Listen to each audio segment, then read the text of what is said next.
How to connect with your spirit guides. I had somebody ask me that earlier. And so when I was teaching about those things, I was saying that the first thing that we need to do is realize that your spirit guides are you. They are a different perceptual lens, and they are beings that have lived through different experiences, different perceptual awareness, different realities, just like your incarnations, your past incarnations. But as we back it up on a cosmic scale, and we are all from source experiencing one another, and that's how we're evolving consciousness, your spirit guides are a reflection of you that allow you to see things in different lenses, and those guides are closer to your soul experience, just like your soul tribe members. They're all reflections of you, but they're closer to this incarnation soul experience. That's why you resonate with them very deeply. Sometimes we pedestalize guides outside of us and say like, oh, they're up here and they're all knowing. They're just another version of you, okay? So take that pedestal down, because what they're ultimately trying to do is help you remember that you are the creator, you are the all, you are the I am. And so sometimes you'll have this blockage here where you cannot hear or understand them because of the pedestalizing. They don't want you to do that. They are trying to get you to step into your divinity and your strength and your power. The next thing is connecting with your higher self.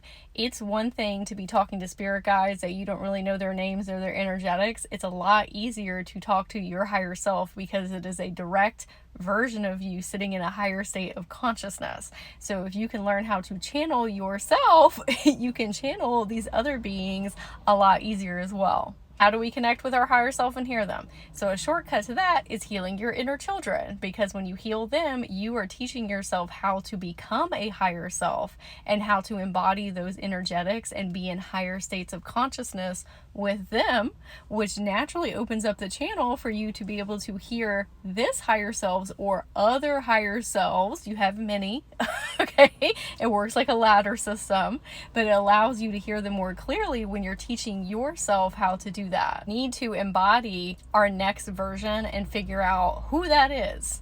What kind of emotions, thoughts, and actions are they taking a year from now? That's what I always recommend, is personifying your higher self a year from now. What do they look like? What's going on in their career, their finances, their hobbies, their relationships? Because it's easier to speak to a specific person rather than some type of cosmic energy up here that you don't really know a lot about them. Back to the spirit guides. So you probably have a whole bunch of guides from different dimensions and frequencies, different timelines, different realities. You don't know their names or their lives or what they're about yet.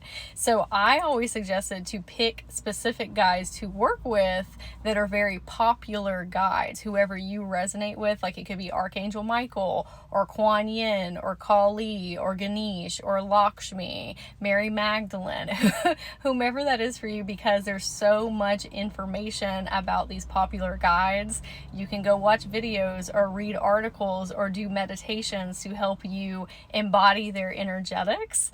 And then you have a very specific person that you are talking to, and you can learn how to up level your channeling abilities, so that way when you do want to talk to your higher self guide team, you'll be able to hear them a lot more clearly. It's learning how to tap into those different frequencies and dimensions of self. So if you start with your inner children and you being the higher self to them, then talking to your higher self over here, picking very specific spirit guides to be on your spirit team. You don't have to wait for an invitation. You can just ask them, and then working on your own personal spirit guides. Now, this is my roadmap that made it a lot easier for me and my clients. That does not mean that you have to do it this way. This is just another perspective and way that you can. Oh, it's 222 on my phone. If you have questions, you can leave them in the comments and I'll give a video response. If you feel like you need extra support connecting to your inner children, your higher self, your intuition, your spirit team, you can download my higher self connection guide, or you can schedule a one-on-one session.